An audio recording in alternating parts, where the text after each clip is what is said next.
May 30th, 1942, Quebec, Canada. The salt spray from the St. Lawrence stings Vice Admiral Lord Louis Mountbatten's face as he watches Canadian infantry wade ashore at Dieppe. But this is only a rehearsal. In 14 weeks, these same men will storm the French port in Operation Jubilee. A deep, steady narration with a calm but commanding tone. Slightly gravelly, mature voice that carries the weight of wartime history. Clear, deliberate pacing, never rushed, allowing tension to build naturally.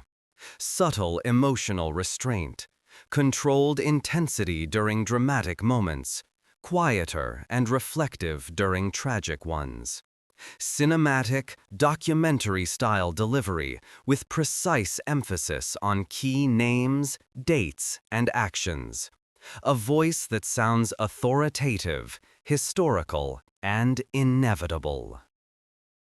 What Mountbatten doesn't yet know, what no one in Allied High Command fully comprehends, is that Dieppe will become a slaughterhouse, and from its ashes will rise one of history's most audacious engineering miracles.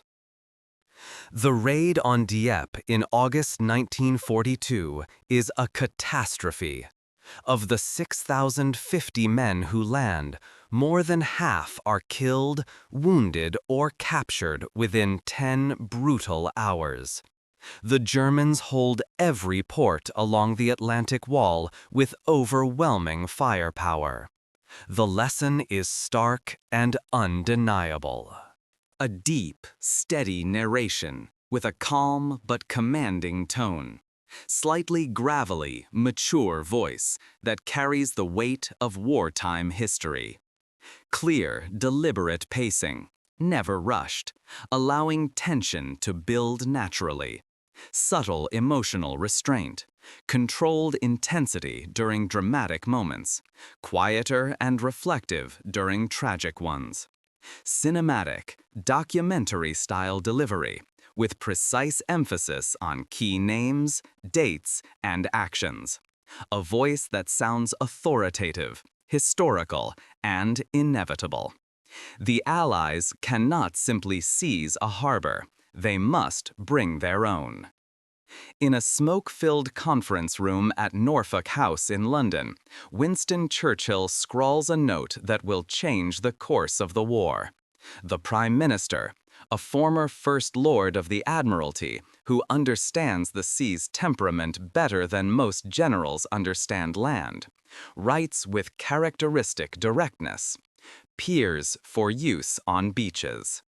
It's a concept he first conceived in 1917, during the Great War's darkest days. But technology then couldn't match ambition.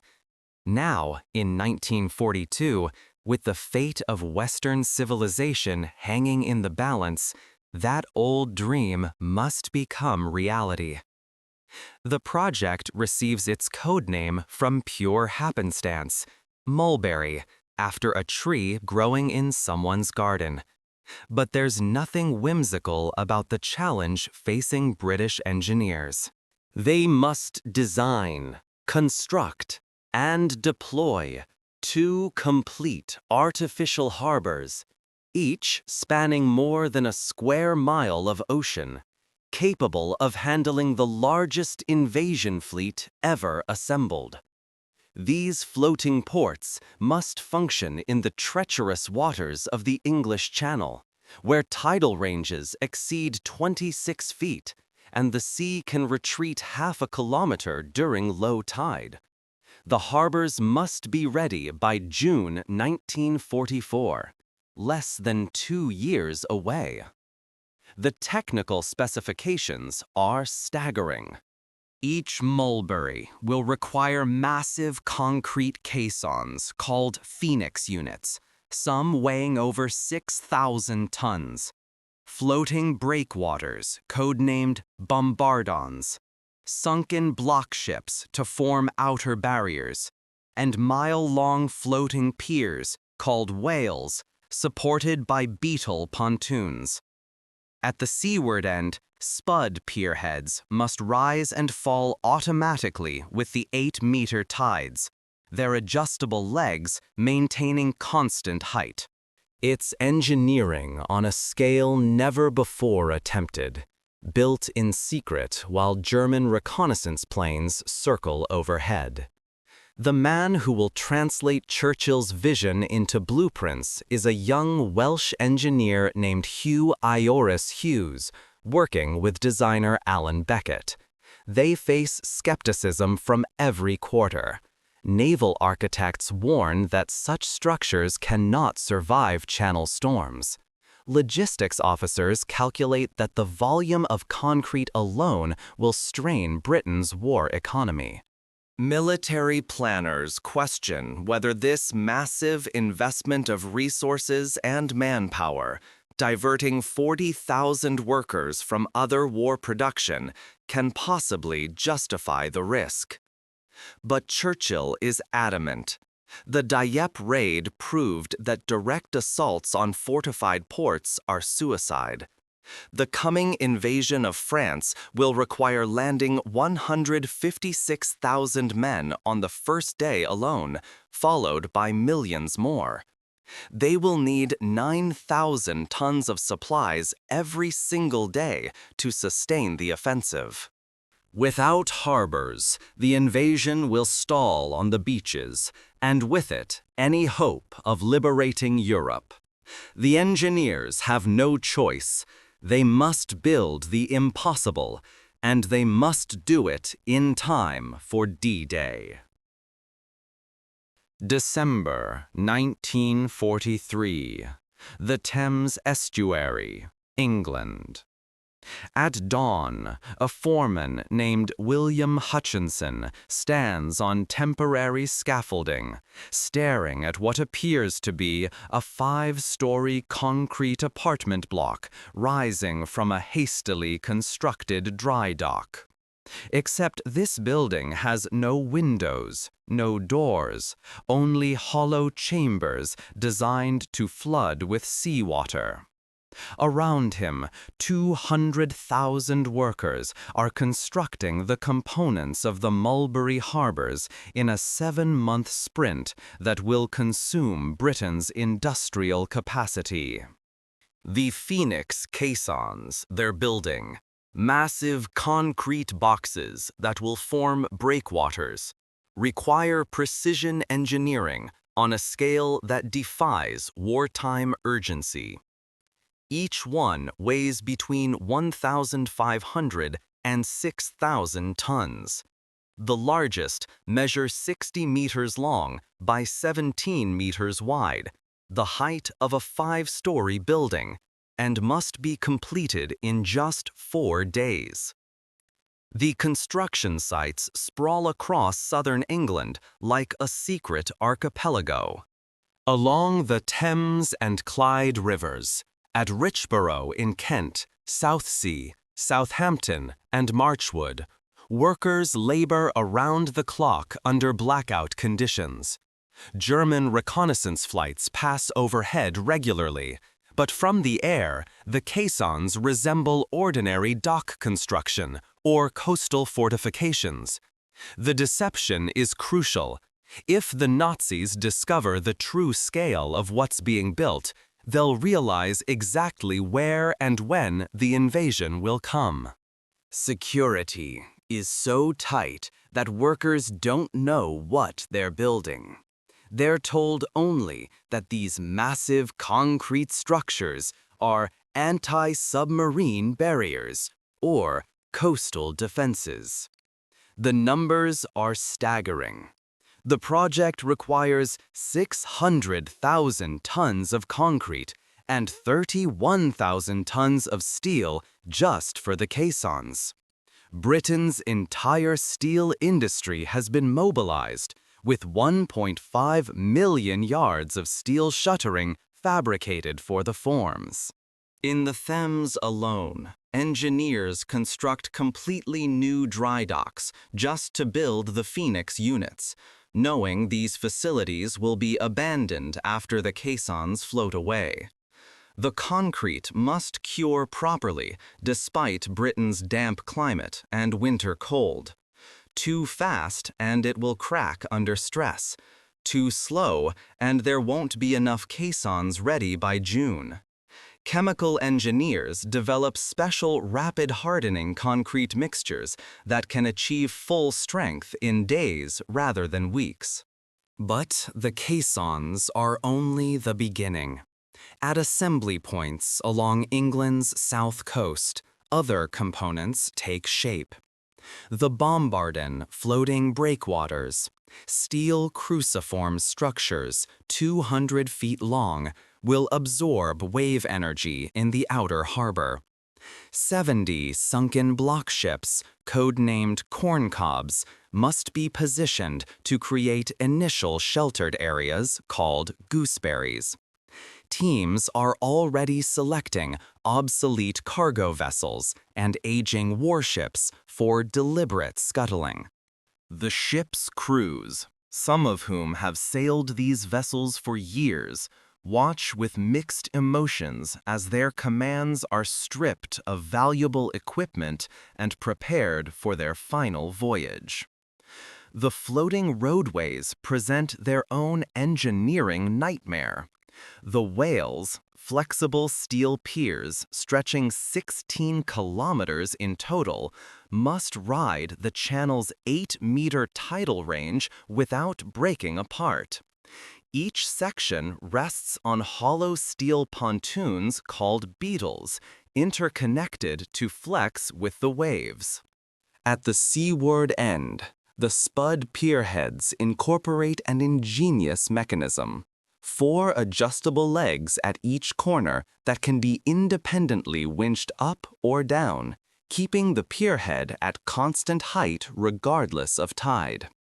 British engineer Alan Beckett designs these pierheads to handle the largest Liberty ships, which will carry the bulk of supplies. Each pierhead must support tanks, trucks, and hundreds of men simultaneously, all while rising and falling with the tide. By May 1944, southern England resembles a vast construction yard.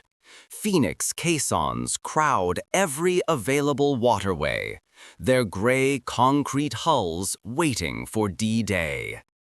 The components represent approximately 1.5 million tons of material that must be towed across the channel. Tugboat crews practice maneuvers, learning to control caissons that dwarf their vessels.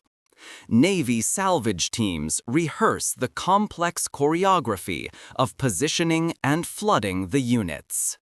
A deep, steady narration with a calm but commanding tone. Slightly gravelly, mature voice that carries the weight of wartime history. Clear, deliberate pacing, never rushed, allowing tension to build naturally. Subtle emotional restraint, controlled intensity during dramatic moments, quieter and reflective during tragic ones. Cinematic, documentary-style delivery with precise emphasis on key names, dates, and actions. A voice that sounds authoritative, historical, and inevitable. One cracked caisson off Hayling Island develops hull damage during manufacturing and must be abandoned. It will remain visible in those waters for the next 80 years. But there's no time to rebuild it. The invasion cannot wait. In London, planners finalize the logistics. 2 complete harbors will be deployed. Mulberry A off Omaha Beach for American forces, and Mulberry B at Arromanches on Gold Beach for British and Canadian troops.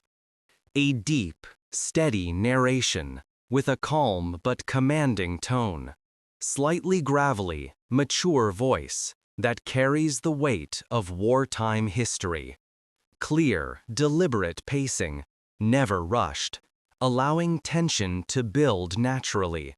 subtle emotional restraint, controlled intensity during dramatic moments, quieter and reflective during tragic ones, cinematic, documentary-style delivery, with precise emphasis on key names, dates, and actions.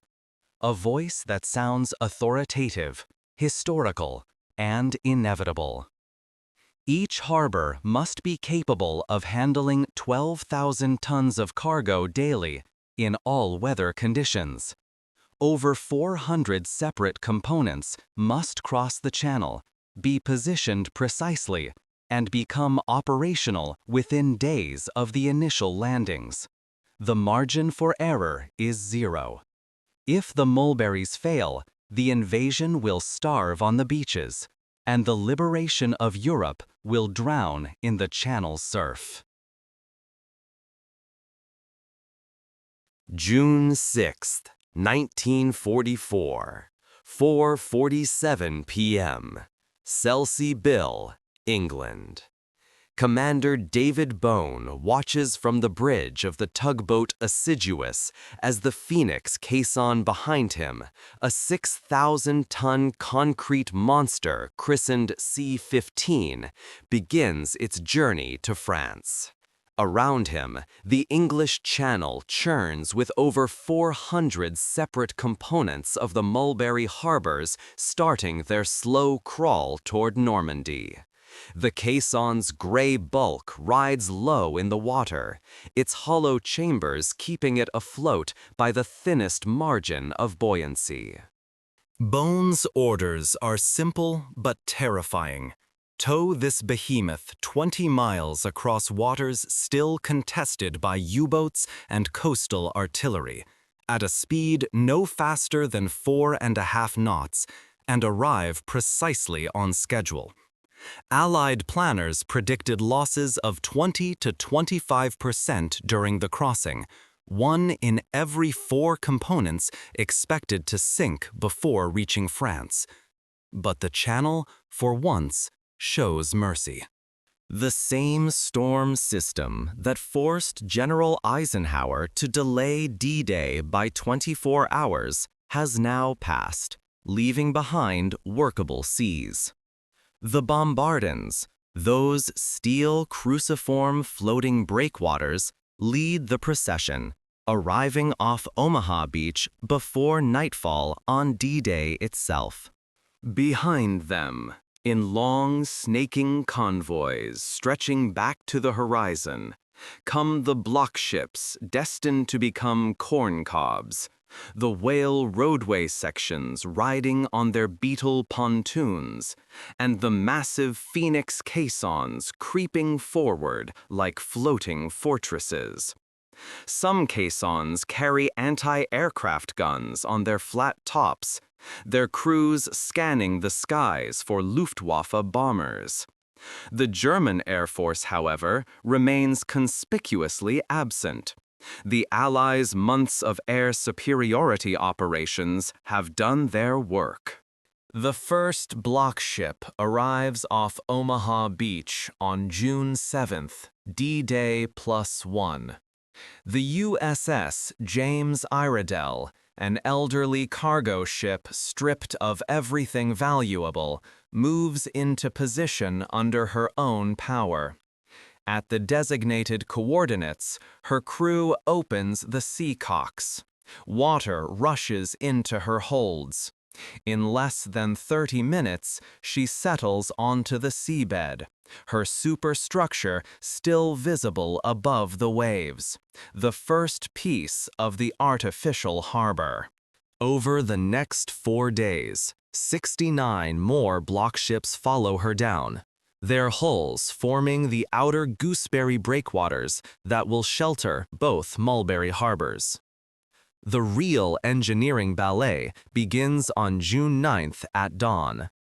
Off Arromanches, where Mulberry B will rise to serve British and Canadian forces, tugboat crews maneuver the first Phoenix caisson into position approximately 1 mile offshore.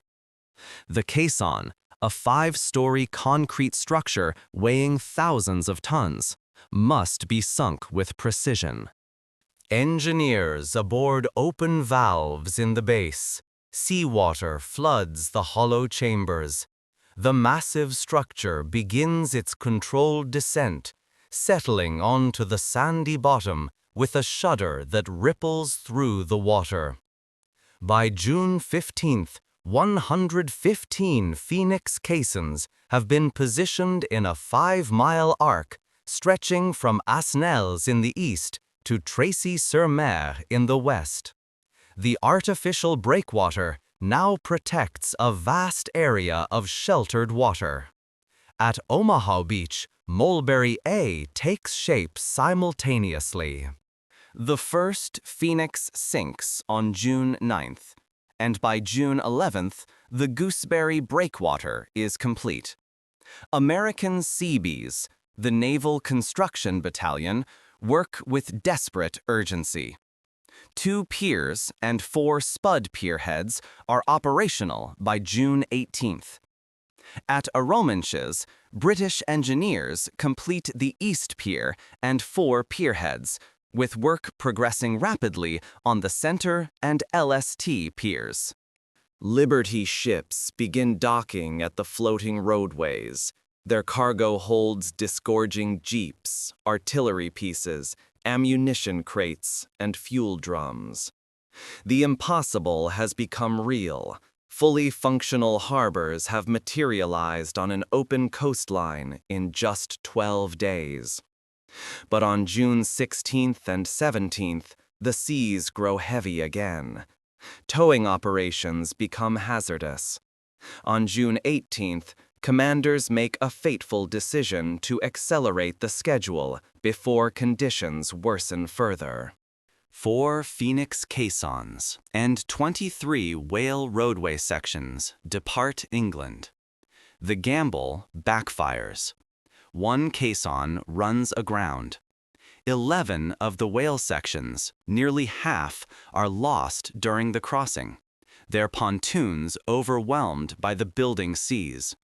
Worse weather is coming, though no one yet realizes how catastrophic it will be.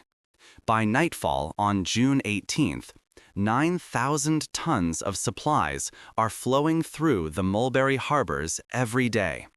Over 220,000 men have already crossed to France. The engineer's impossible dream has succeeded beyond even Churchill's hopes. And then, on June 19th, the nightmare begins. The wind shifts to the northeast, driving waves directly at the Norman coast. A storm is building, the worst the channel has seen in at least 40 years, perhaps a century. The Mulberry harbors, barely 10 days old, are about to face their ultimate test. June 19th, 1944, 2:14 a.m. Mulberry A, Omaha Beach. Lieutenant Commander William Sullivan feels it first as a change in the deck's rhythm beneath his boots. The Phoenix caisson he's standing on, C-47, sunk just 4 days ago, has begun to shift with each wave strike. Around him in the darkness, the artificial harbor groans like a living thing in pain. The wind, howling out of the northeast at force 6 and climbing, drives waves directly into the American harbor with methodical fury. This is no ordinary channel squall. Meteorologists will later confirm what Sullivan's gut already knows. This is the worst storm to hit the Normandy coast in 40 years, perhaps a century. By dawn, the sea has become a chaos of broken steel and concrete. The bombarding floating breakwaters, those massive cruciform structures designed to absorb wave energy, are the first to fail. 24 units, connected to each other with hemp ropes, have formed the harbor's outer defense. Now, one by one, the ropes part under impossible strain. Some bombardons break apart and sink. Others tear free from their anchors and become 6-ton battering rams, drifting down onto the inner harbor, where they smash into the Phoenix caissons with impacts that can be felt a mile away. Engineers will later conclude that these runaway bombardons cause more damage than the storm itself. The Phoenix caissons, those 5-story concrete giants that took months to build and days to position, begin to fail by mid-morning on June 19th. At Omaha Beach, the sand beneath them is deeper than at the British sector, and the violent seas undermine the foundations. Caissons shift, crack, and in some cases simply topple sideways. 75 Phoenix units, representing thousands of tons of concrete and steel, are wrecked within hours. The block ships forming the Gooseberry breakwater fare little better. The same deep sand that dooms the caissons allows waves to scour beneath the sunken hulls, lifting and moving vessels that should be anchored permanently to the seabed. The floating whale piers, those mile-long roadways that have been landing Liberty ships for just 3 days, twist and buckle as their beetle pontoons are overwhelmed. Some sections, insufficiently anchored in the rush to complete assembly before the weather turned, simply tear free and wash toward the beach. Landing craft, LSTs, and supply vessels caught in the harbor when the storm hit are smashed together or driven onto the sand. By nightfall on June 19th, hundreds of craft have been destroyed or cast adrift, some deposited so high on the beach by the storm surge that they sit stranded above the high water mark when the waters finally recede. But American and British Army tug crews refuse to surrender. For 3 days and nights, men go without sleep, battling gale-force winds that gust to nearly 60 miles per hour. They struggle to keep runaway vessels under control, to secure whatever can be secured, to prevent total catastrophe. Some crews work for 48 hours straight, their hands frozen to winch handles, their vessels tossed like toys in seas that would normally keep them in port. The courage is extraordinary, but the physics are implacable. Mulberry A, assembled with such desperate urgency over just 12 days, is being torn apart faster than human effort can save it. 20 miles to the east at Arromanches, Mulberry B endures the same storm, but with marginally better fortune. The British harbor benefits from the Calvado Shoal, a natural reef formation that provides some shelter from the worst wave action. The caissons here were sunk in shallower, firmer sand, giving them better purchase against the storm's fury. British engineers had also been more meticulous about anchoring the whale sections, and this attention to detail now pays dividends measured in tons of cargo. Even at the height of the storm, with winds shrieking and waves crashing over the piers, British stevedores continue unloading. 800 tons of desperately needed supplies and ammunition still reach the shore, even during the worst hours. Men die in this work, crushed between shifting vessels or swept overboard. But the unloading never completely stops.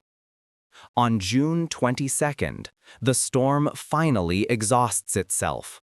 When daylight breaks through the clouds, the devastation at Omaha Beach is total. Where a functioning harbor had stood 3 days earlier, there is now only wreckage. A coastal junkyard of twisted steel, shattered concrete, and beached vessels. General Eisenhower makes the decision swiftly. Mulberry A will not be rebuilt. Instead, salvageable components, including intact Phoenix caissons weighing 6,000 tons each, are towed 20 miles east to Arromanches, where they will reinforce Mulberry B.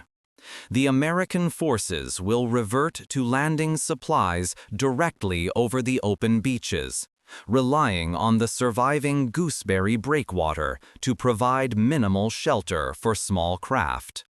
The engineer's impossible dream has died in the same channel waters that carried it to France.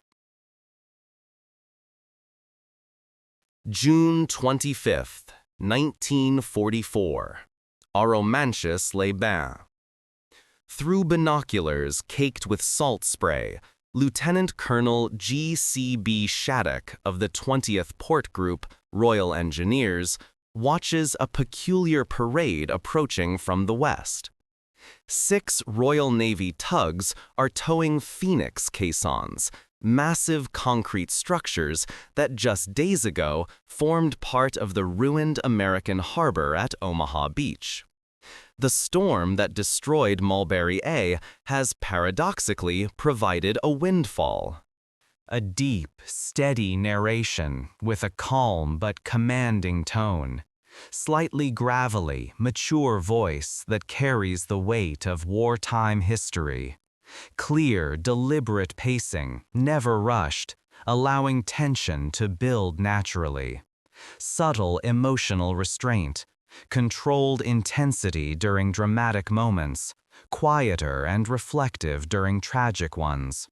Cinematic, documentary-style delivery with precise emphasis on key names, dates, and actions. A voice that sounds authoritative, historical, and inevitable. Salvageable components weighing thousands of tons each, already afloat, now being redeployed to reinforce the battered but surviving British harbor. Commodore Sinclair Mackenzie, Churchill's hand-picked troubleshooter, has assembled every salvage barge in the British Isles for this Herculean task. What the Germans couldn't destroy, what the storm tried to obliterate, the British are rebuilding, better and stronger than before. The repairs proceed with brutal efficiency. Royal Engineers work at low tide, knee-deep in sand and seaweed, welding new connections between the whale roadway sections.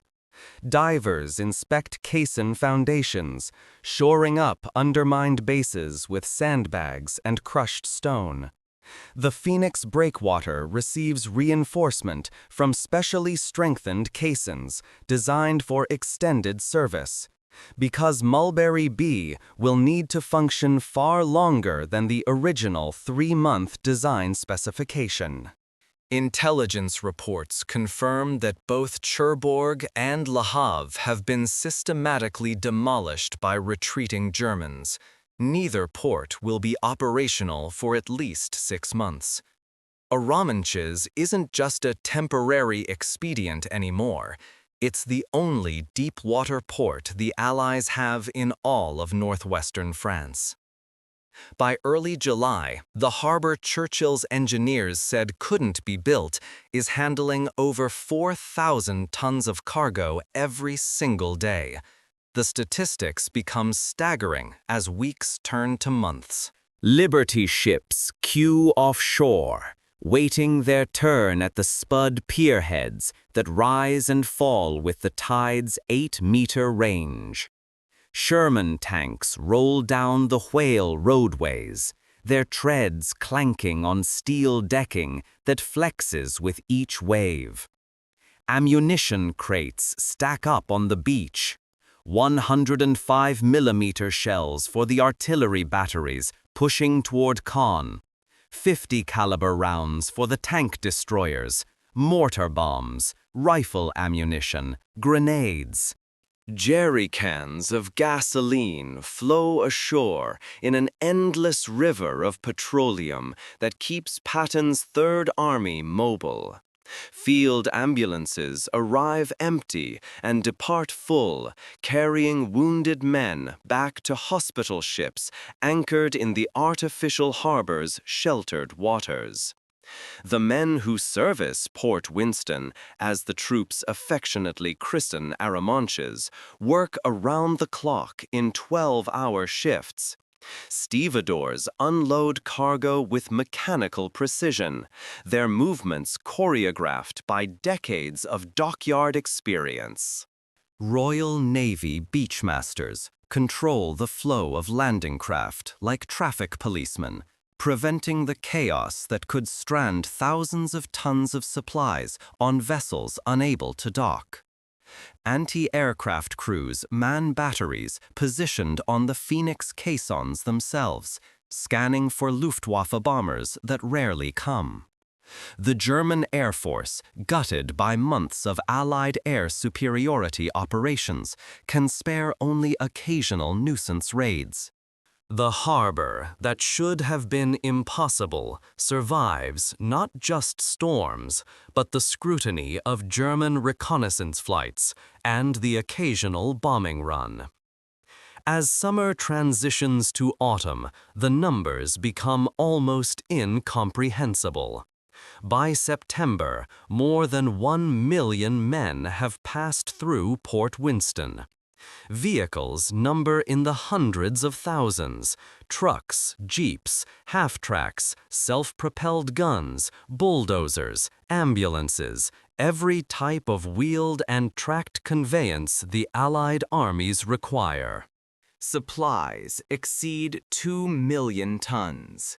Everything from artillery shells to blood plasma, from sea rations to replacement tank engines. The harbor, originally designed to last 90 days, is approaching 120 days of continuous operation and shows no signs of slowing. In November 1944, with Antwerp finally secured and operational, the decision comes down to decommission Mulberry B. By then, the artificial harbor has functioned for nearly 6 months, twice its design life, and has landed 5 million men, 500,000 vehicles, and 4 million tons of supplies onto the open coast of Normandy. The Phoenix caissons, their concrete weathered and scarred, remain where they were sunk. The whale roadways are dismantled and removed. The spud pierheads, those ingenious tide-riding structures, are towed away for possible reuse elsewhere. But the breakwater stays, a permanent monument to engineering audacity.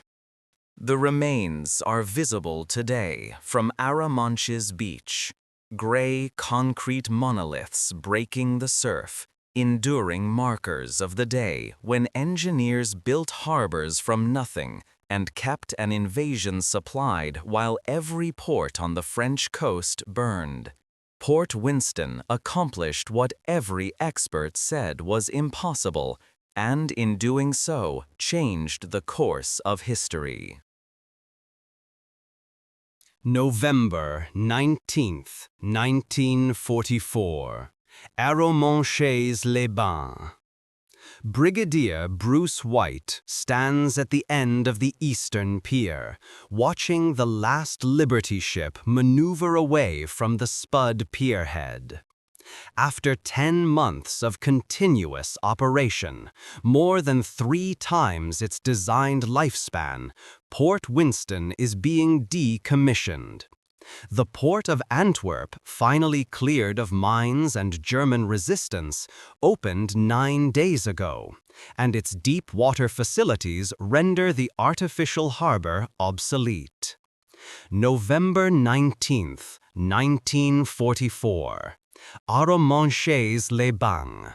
White has supervised this engineering miracle since June, watching it survive a catastrophic storm, land millions of men and tons of cargo, and fundamentally alter the course of the war.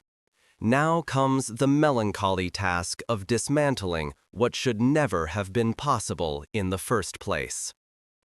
The statistics stagger even those who compiled them.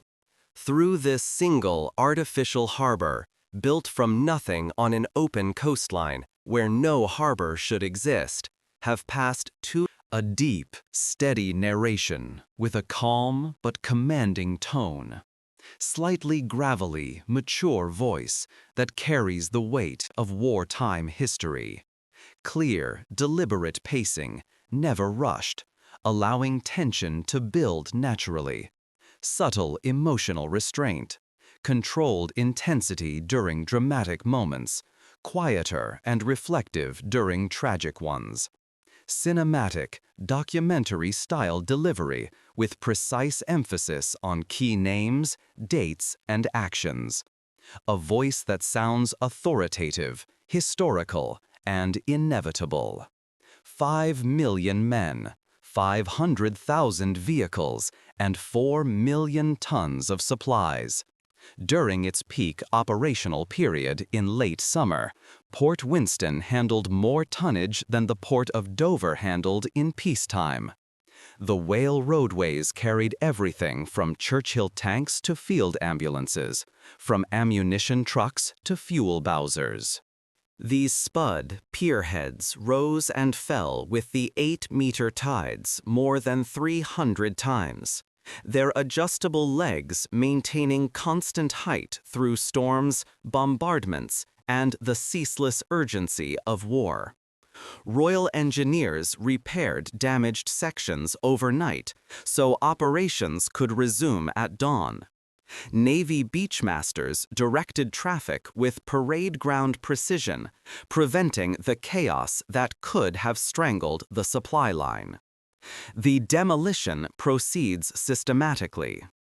Salvage crews dismantle the Whale roadway sections, their steel decking scarred by tank treads and tire marks. The spud pierheads, those ingenious tide-riding structures that made constant unloading possible, are winched up and towed away, destined for possible reuse in other theaters, or scrapped for their steel. Some Beetle pontoons find new life in post-war reconstruction projects across Europe. But the Phoenix caissons, those massive concrete breakwaters weighing up to 6,000 tons each, remain where they were sunk in June. Moving them would require more effort than they're worth, and they continue serving a useful function as a permanent breakwater protecting the Arromanches coastline. As the British Army moves inland toward Germany, the Norman fishing village returns to an uncertain peace. The beaches that hosted the greatest amphibious invasion in history now lie quiet, littered with the detritus of liberation. Local residents, who fled during the bombardment or watched from cellars as history thundered overhead, emerged to find their town irrevocably changed. The gray concrete caissons that line the horizon are monuments to engineering audacity and desperate necessity. They are also graves. Men died building these structures in British dockyards, died towing them across the channel, died operating them under fire and storm. In the decades that follow, Arromanches embraces its unique legacy. The D-Day Museum, established in 1954, becomes the first museum dedicated to the Normandy landings. Tourists walk the same beaches where British infantry came ashore on Gold Beach, gazing at the Phoenix caissons still breaking the surf 80 years later. The town flies American, British, Canadian, and French flags year-round, a permanent acknowledgement of the sacrifice that purchased its liberation. The artificial harbor that was never supposed to work, that should have been destroyed by the first major storm, that exceeded every expectation and prediction, has become a pilgrimage site for those seeking to understand how engineering audacity changed the world. Port Winston stands as Churchill's vindication. The old admiral turned prime minister who scrawled "Piers for use on beaches" in 1942 proved correct against every expert prediction. The engineers who said it couldn't be built were wrong. The meteorologists who warned it wouldn't survive channel storms were wrong. The military planners who questioned whether the massive investment could justify results were proven spectacularly wrong. Without the Mulberry harbors, and particularly without Port Winston's 10-month operational miracle at Arromanches, the liberation of Western Europe would have stalled on the Normandy beaches, while Cherbourg's demolished port facilities underwent months of repair. The remnants endure, stubborn monuments to what humans can achieve when survival demands the impossible. Concrete weathers, steel rusts, tides rise and fall. But the Phoenix caissons of Port Winston remain at Arromanches, ghosts of Gold Beach, eternal witnesses to the day when engineers built harbors from nothing and kept an army supplied while every port in France burned.